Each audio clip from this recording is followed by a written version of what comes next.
This is Dan Riley for Sports Talk on Passionate World Internet Radio. The arrest of Sherrone Moore is likely the end of the man's coaching career. It's a reminder that ego can destroy a career in coaching. It's also a reminder to coaches that they can lose everything at the snap of a finger. In a profession powered by ego, that isn't easy. In fact, Sherrone Moore isn't even the first coach in sports who had an ungraceful exit. He's just the latest. That's probably the only thing he can hang his hat on right now.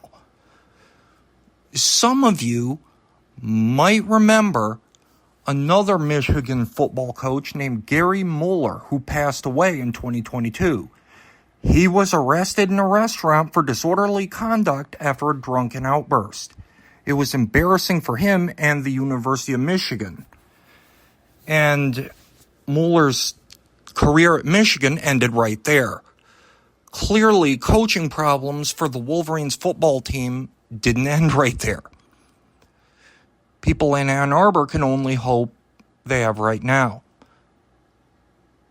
Of course, though, Bob Knight comes to mind when it comes to coaches destroying themselves. After a few decades of choking players and childish outbursts, Indiana fired him.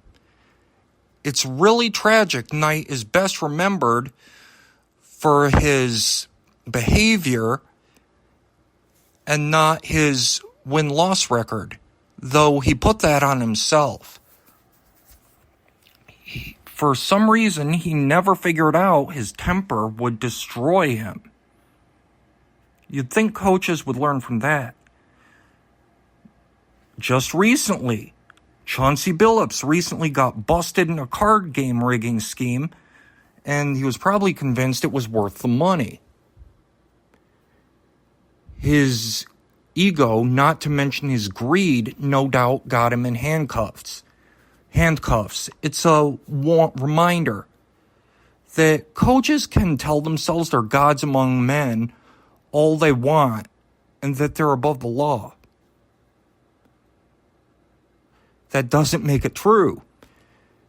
It shouldn't be. With all I've covered here, I'm afraid there will be another, though. In fact, Eastern Michigan University's football coach got himself in the same kind of trouble Sherrone Moore did. The hard truth is, Sherrone Moore had many people's dream job, especially in the profession of coaching football. He got a little full of himself, concluded having an affair was going to have no consequences, and backed himself into a corner that he might not get out of. Simply controlling athletes' futures feeds coaches' egos to the point they feel they can behave however they want sometimes. We see the consequences time and again. It's sad, pathetic, and disturbing. The truth is, the power coaches can have in towns where sports are king can lead them to think that they are gods. Maybe that was the case with Sherrone Moore. In the end, he had to learn the hard way that he wasn't. This is Dan Riley for Sports Talk. Thank you so much for tuning in, and so long.